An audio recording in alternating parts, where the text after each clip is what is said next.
You're an angel, Rachel, my mom gushed, her voice thick with syrupy pride that made my stomach twist. I don't know how we'd survive without you.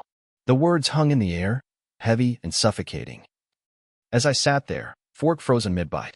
Across the table, Rachel basked in it, her flawless smile gleaming like a polished trophy, not a flicker of acknowledgement my way.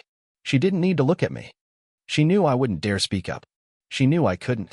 I'm Emily Carter, 27, an elementary school teacher with a life built on quiet sacrifices.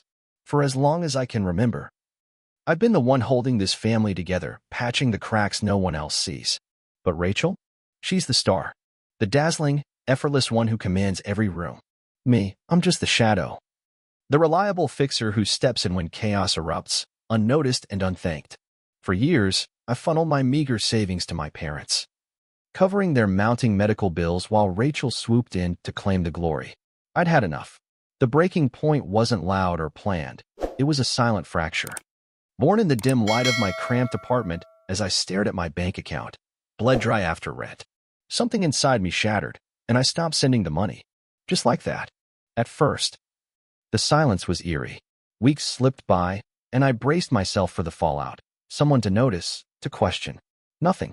For a fleeting moment, I wondered if they'd finally seen through Rachel's charade. Then the calls began. Mom's voice, tight with worry. Emily, why are the payments late again? Dad, gruff and confused. We got another overdue notice. What's going on? Rachel, of course, stayed mute, probably praying no one would connect the dots. I wanted to laugh or scream. The real unraveling came on a Sunday afternoon when Mom called, her tone sharp enough to cut glass. Emily, your dad's insurance is overdue again. Did something happen to Rachel's account? She says she's handling it, but everything's falling apart. My chest tightened, fingers gripping the phone until my knuckles whitened. For the first time, I heard a crack in Mom's blind faith in Rachel. I could have exploded with the truth. It's not her. It's me. It's always been me. But I didn't. Instead, I forced the words out, cold and deliberate. Maybe you should ask Rachel yourself. It was a spark of defiance, letting the lie fester instead of torching it then and there. The calls grew frantic after that. Mom's voice trembled with every new plea. Rachel says she's fixing it. But the hospital won't stop sending notices. Your dad needs those treatments, Emily. Meanwhile, Rachel's Instagram glowed with rooftop cocktails and designer unboxings, a mocking contrast to the chaos she'd left behind. I couldn't fathom it, her gall to strut around like the world wasn't crumbling. Then came the family dinner. Mom demanded we sort this out. And I knew the script. Rachel would spin her tale. I'd sit there invisible, nodding like always. But this time, the stage shifted. Dad quiet, stoic dad fixed Rachel with a steely glare. You've been handling this for months, Rachel. Why can't you keep up? Her face drained of color, her perfect mask slipping as she stammered about unexpected costs and temporary setbacks. Mom snapped to her defense. She's doing her best. David, lay off her. Emily, she whirled on me, eyes blazing. Maybe it's time you pitch in for once. You've done nothing to help. The words slammed into me like a freight train, stealing my breath. The injustice burned, Mom's accusing stare, Rachel's cowardice as she avoided my gaze, Dad's silence. They believed her. They thought she was the martyr. My hands shook as I found my voice. That's not true, Mom. I've been helping. I've been paying those bills for years. The room froze, a suffocating hush swallowing the air. Mom scoffed, shaking her head. Emily, don't be absurd. Rachel's been carrying us. You've done nothing but sit there, and now you want to steal her credit? My stomach lurched as I locked eyes with Rachel, her face a mix of shock and guilt she couldn't quite hide. The dam broke. It's never been her. I shouted, voice cracking. For 3 years, I've sent money every month. Rachel hasn't paid a dime. I stopped because I couldn't take being erased while she played the saint. Rachel's head jerked up, her eyes flashing with panic. What's wrong with you, Emily? Why are you lying like this? I've been the one helping them. You're just jealous because they see me, not you. Her voice quivered, a perfect act. Are you kidding me? I fired back. I have proof. Bank statements, receipts, 3 years of them. Want me to show everyone right now? She sneered. Receipts? What receipts? You're bitter, Emily. Rewriting history because you can't stand that I'm the one they love. Rewriting history? I roared. You've stolen every ounce of credit while I've scraped by. And you've spent your money on vacations and facials. Rachel crossed her arms, turning to Mom. See? She's always the victim, trying to drag me down because I actually help you. Her voice cracked. A calculated wobble. If you were helping, Rachel shot back. Why didn't you say anything for 3 years? Why now? Unless it's for attention. Mom nodded, arms folded. She's right, Emily. This doesn't add up. Why hide it if it's true? The doubt in their eyes crushed me. Because I didn't do it for praise. I snapped. I did it for you, both of you. I didn't need a spotlight. But I'm done letting her lie. Dad's voice cut through, soft but piercing. Emily, I don't get it. Why stay quiet so long? I turned to Rachel, voice steady as steel. I waited to see if you'd ever admit it, if you'd stop pretending. You didn't. You just kept soaking up the applause while I bled dry. Her face twisted with fury. You're insane. You let me take credit, then blame me now to humiliate me. I waited. I cut in. Because I wanted you to be honest for once. But you're too selfish for that. I faced my parents. Their stunned faces blurring through my tears.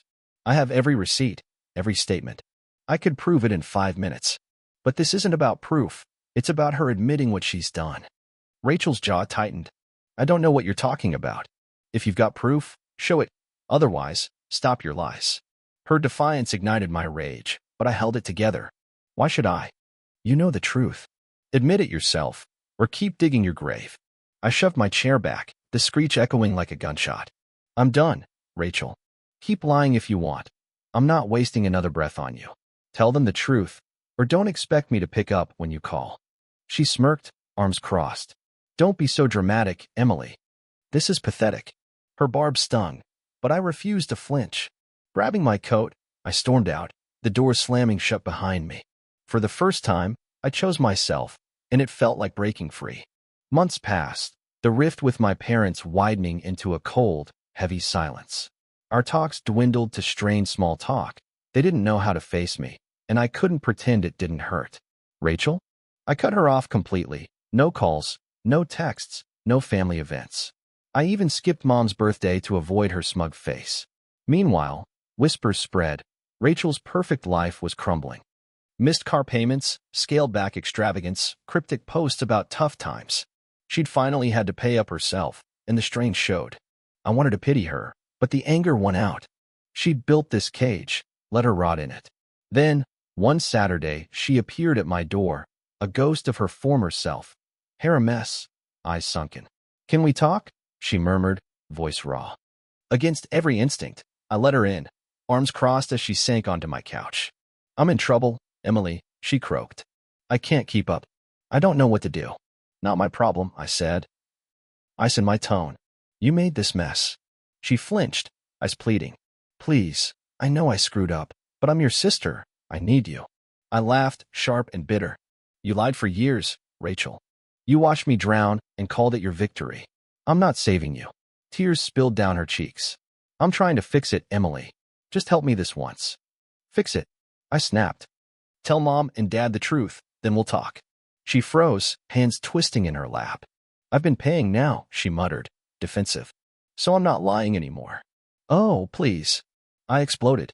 You lied for years, and now you think a few payments erase it? You're still playing the hero. She looked away, jaw tight. Fine, she whispered, voice shaking. I'll tell them everything at the reunion next Saturday. Will that be enough? I narrowed my eyes, a plan sparking.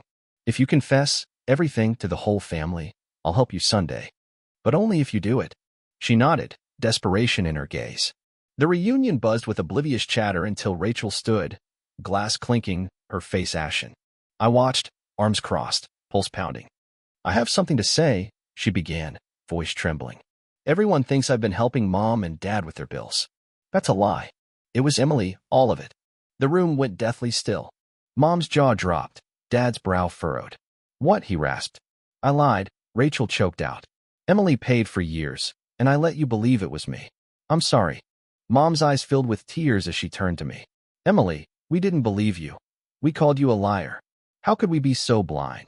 Dad crossed the room, voice breaking. We failed you, kid. We're so sorry. Their guilt was raw, but it didn't soothe the ache. I need time, I said quietly. This doesn't fix itself overnight. I grabbed my coat and left. Rachel's bowed head fading behind me. Sunday, my phone lit up. Rachel, I told the truth. Can you send the money?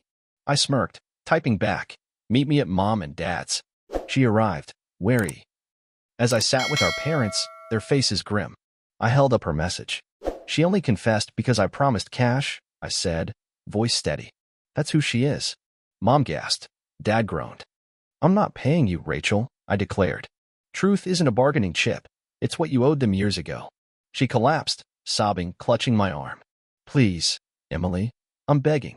I pulled free. Not my burden anymore. I walked out, her wails fading as the door shut. For the first time, I felt light, free. Rachel and her lies could stay in the past. My future was mine alone.